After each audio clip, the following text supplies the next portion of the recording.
Getting stuck in indecision can be really tough.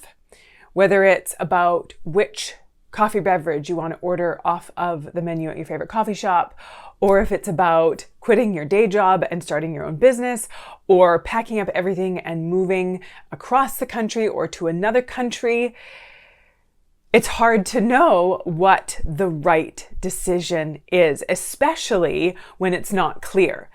Of course, there's times when we know exactly what decision we're going to make, that we're, going to get up in the morning and get started on our day because that's what we need to do in order to do our jobs, to make our money, to pay our bills, to keep living our lives. That's not really a tough decision. It's either work and get paid or don't work and don't get paid and then suffer those consequences. But I'm talking more about the decisions where we're kind of stuck in that indecision, when it's not clear which decision is going to get us the best result.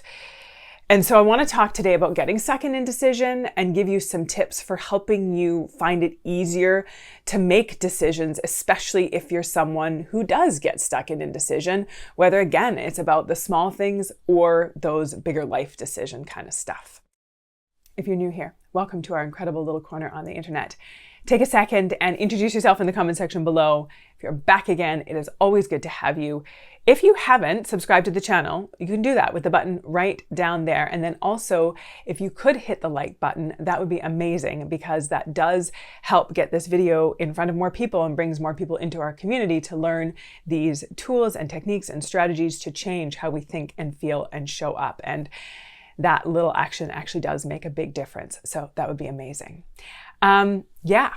My name is Kristina, and I am a registered clinical therapist, a researcher, a coach, and the creator of my membership community, the Shift Society, that you can also get more information about in the description below. So many of you here are shifters. It is always good to have shifters here.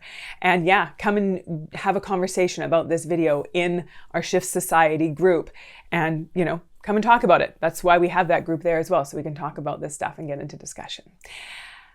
I help heart-centered humans break through the crap that is holding them back so that they can like themselves and their lives more every day. And we're talking about being less indecisive or more decisive, and how this can really hold us back, especially when we get caught in this sort of state of indecision where we don't know what to do. And like I said, it can be little things on a day-to-day basis about picking what to have, when you go out for a meal with some friends, or if it's about deciding what you want to make for dinner at your own house that night, you can kind of get caught in this little place of indecision, and it can be kind of annoying, and it can kind of, get you in your head too much about small things. You want to just be able to make decisions. But then there also are those bigger things in life. Like I talked about, whether to start a business, whether to change your job, whether to move, whether to end a relationship, whether to start a relationship. These are big things. And when it's not really clearly cut, it's not really that solution or that answer is not clearly laid out, we can get really stuck in our thoughts about trying to figure out what the right decision is. But I'm here to tell you that we can't always know what the right decision is, because there's not necessarily a right decision and a wrong decision. And often, if there is a right decision, we don't know what the right decision is until after we've made a decision and had the experience, and whether or not, seen whether or not it turned out the way we were hoping it would. And if it does turn out the way that we were hoping it would, then we call it a right decision. And if it doesn't turn out the way that we were hoping it would, then we call it the wrong decision.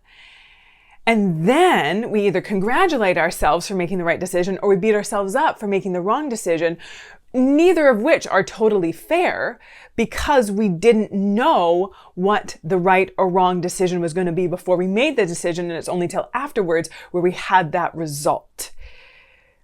And so really taking a step back and asking yourself, what am I afraid of by making a decision? And chances are, if the answer is unclear, what you are afraid of is an outcome that you don't want, that you couldn't have guaranteed, right? Because we don't know whether or not it's going to be the right or wrong decision until we get the result, and then we evaluate the result as good or bad or right and wrong, and then we decide what we're going to think about ourselves based on that, right? We're going to say, if it doesn't turn out the way that I want, then we're going to probably beat ourselves up and be like, I was so stupid, that was such a bad decision, what a waste of time, I should have known, that was so dumb, how could I have done that, look what I have to deal with now, look at this hassle that I have to clean up, or whatever that is, look at this pain that I have to deal with, this discomfort that I have to move through and work out. If I had known, I wouldn't have done this. But the truth is, you didn't know, which is why you did what you did, because you didn't know exactly how it was going to turn out.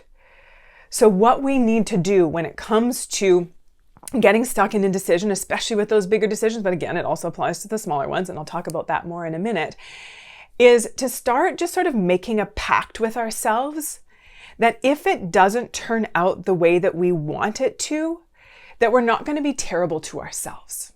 We're not going to beat ourselves up. We're not going to come up with all kind of trash talk and be like, that was such a waste of time and I can never get that time back and that was so awful and why did I do that and why am I so dumb and I should have known, like all of that stuff. If you had known, you would have not made that decision, but you didn't know. And so you took a chance and you stepped out and you took a risk. And that is the thing about a risk, is that it's a risk because we don't know. So you could sit back and never make any decisions and then you would, never risk being disappointed or hurt. But then you also wouldn't have the opportunity to learn and grow and experience and have. So it is a risk. And yes, sometimes things don't turn out the way that we want them to. Sometimes we make the decision. I'm not going to say it was the bad or wrong decision because we don't know at the time, right? But it was a decision that didn't get us the result that we wanted. And so we have to agree and really just work on being gentle with ourselves based on that outcome when we get it. Right? Being kind to ourselves and being able to say, okay, this is not what I'd hoped for or expected, but what can I take from this? What can I learn from this? How can I grow from this? This wasn't a waste of time because I had this experience that taught me something. I got to go through this and I got to grow as a person. I got to learn something. I got to take that with me. That was an experience. Everything in life that we do is an experience that we get to decide what that experience means. I can make that mean that that experience was a total waste of time and I can beat myself up about it, or I can make it mean that that experience taught me something, showed me something, helped me grow in some way, made me realize what I don't want, helped me get clarity on the direction that I don't want to go, the things that I don't want in my life. Let me tell you, I have done many things in my life. I have made many decisions. I have followed many paths thinking that this was going to be the thing that was going to get me to where I wanted to be. I am a certified and trained ESL teacher. I am a certified and trained prenatal and postnatal doula. I have a bachelor's degree in linguistics. All of these things are things that I pursued. All of these things are things that I thought that I wanted, decisions that I had made that didn't end up leading me down a specific path in that direction. But you know what all of them did? Is they all helped me get more clarity on what I did want. When I started realizing what I didn't want, and when I look at it from a more expansive view, I can see how all of these things that I have done, and I've done so many, I made so many other decisions and gone down so many other paths that I didn't end up following through on or pursuing fully.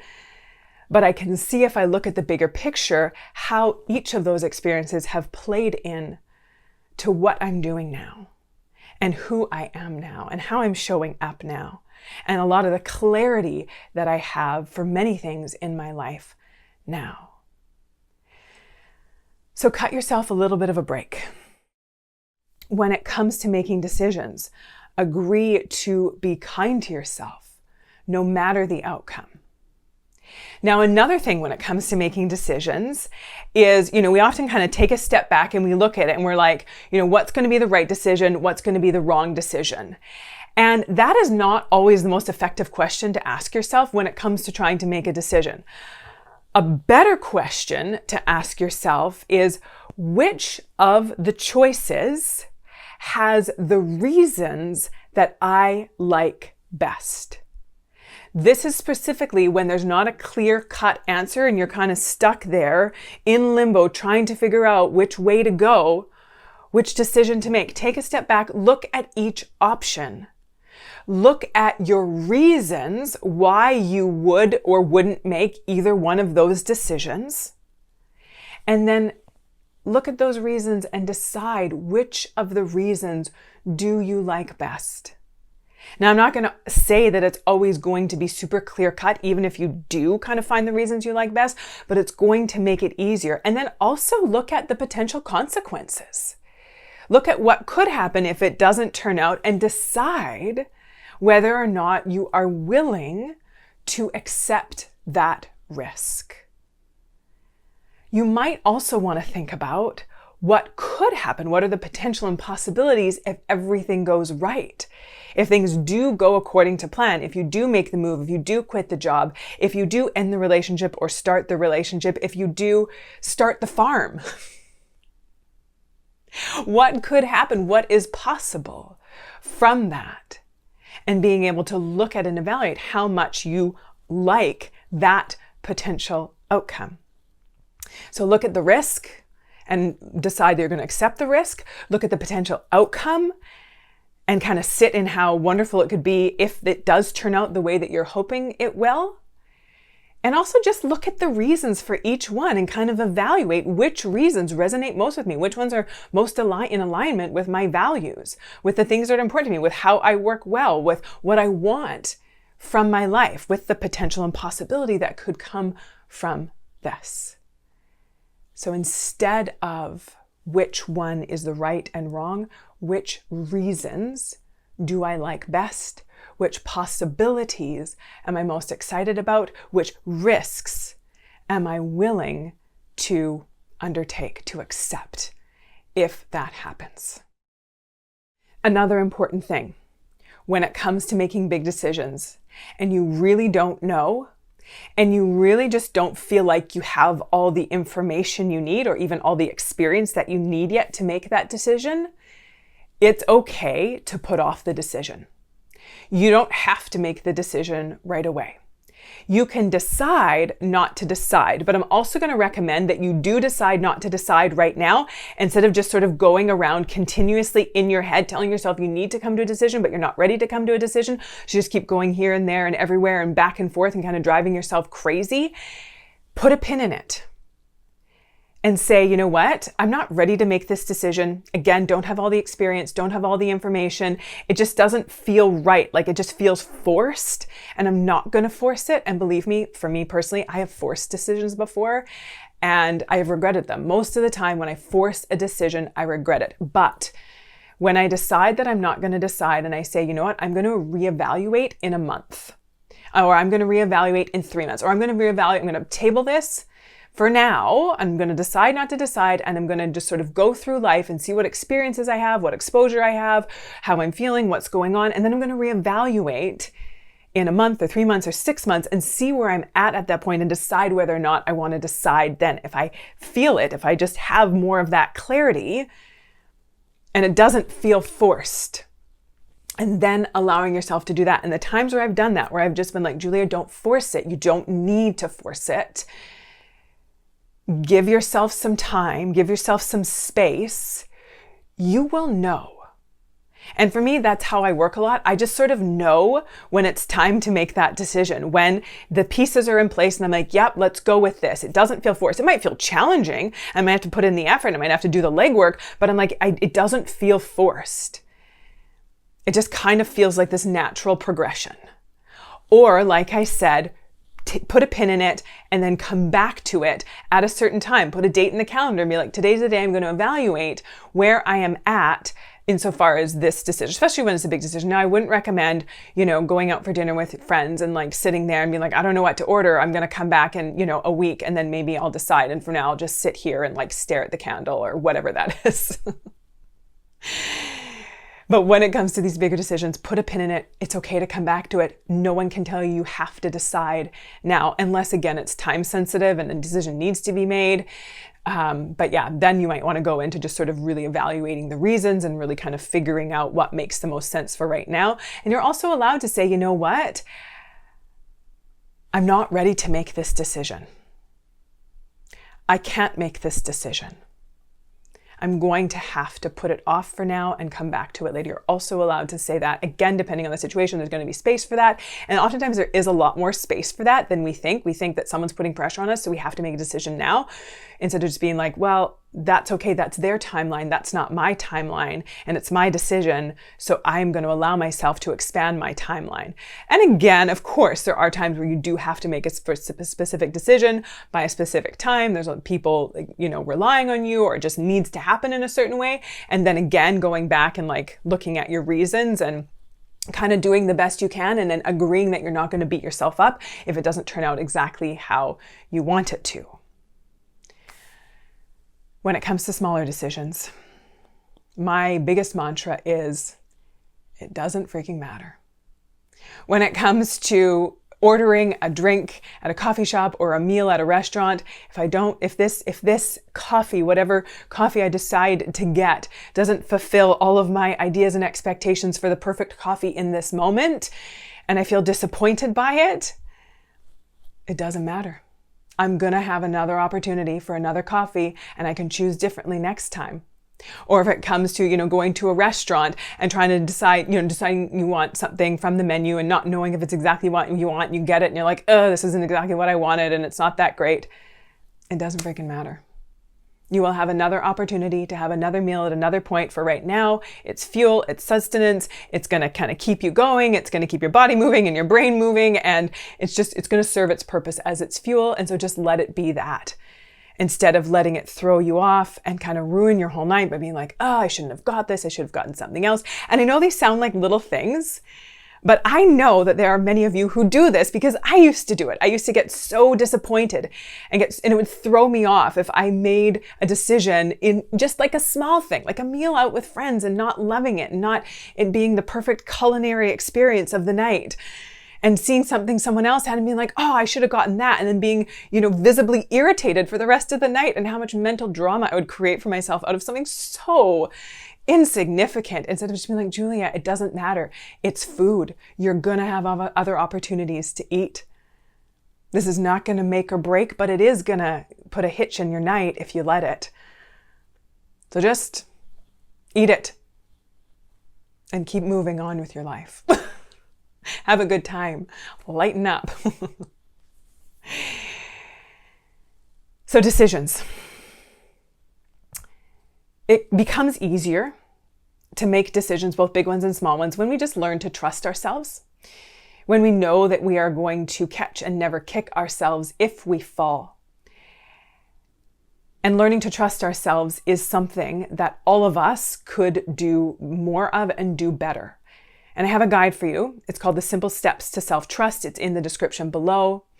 It's going to walk you through the step-by-step process to learn how to trust yourself more, so that you can be there for yourself, so that you can feel better about yourself, so that, again, you're going to be that one that catches and doesn't kick yourself if you fall, so that you know that you're going to be able to handle whatever outcome it is, that you're not going to beat yourself up. You have that trust. There's that sense of security within yourself. In order to feel secure and grounded and confident in you, in who you are, it has to start, like any solid relationship starts, with trust. So get that guide, The Simple Steps to Self-Trust. Doing this deeper work is what we do in the Shift Society. Get more information about that.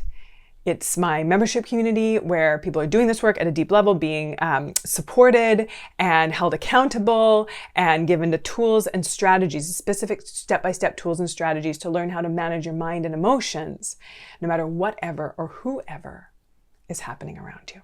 You can get more information about that. It is always good to have you. If you could like the button if you like the video, subscribe to the channel if you want to stay connected. Always love having you here. And until next time, take good care.